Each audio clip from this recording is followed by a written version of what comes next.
بسم اللہ الرحمن الرحیم۔ حضرات محترم میں حضرت عمر فاروق رضی اللہ تعالی عنہ کے حالات بیان کر رہا ہوں، آپ غور سے سن لیجئے کہ حضرت عمر رضی اللہ تعالی عنہ کے زمانے کے اندر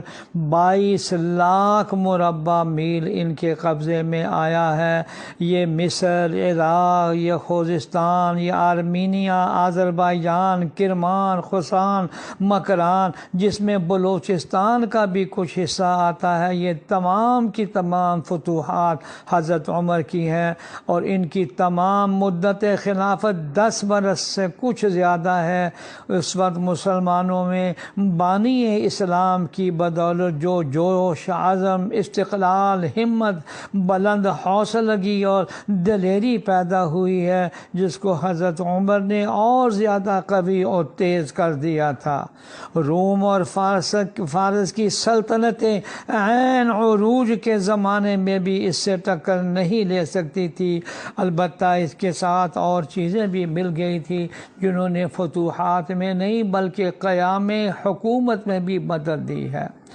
عمر فاروق رضی اللہ تعالیٰ عنہ جو براہ راست حضرت صلی اللہ علیہ وسلم سے سن چکے تھے کہ اگر میرے بعد کسی کو نبوت ملتی تو عمر فاروق نبی ہوتے تھے،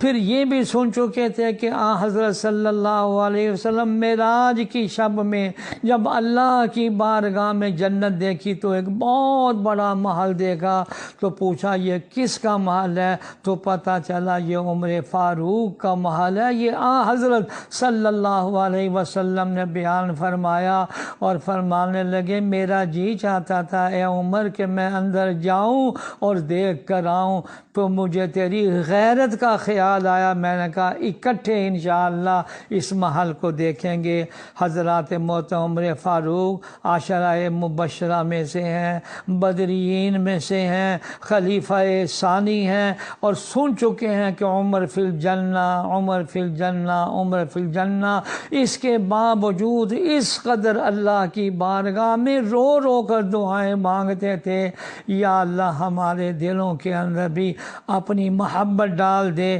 اپنے حبیب پاک صلی اللہ علیہ وسلم کی محبت ڈال دے، اور یہ خلفائے اربعہ اور تمام صحابہ کرام کی محبت اور عظمت ہمارے دلوں میں ڈال دے، آمین یا رب العالمین۔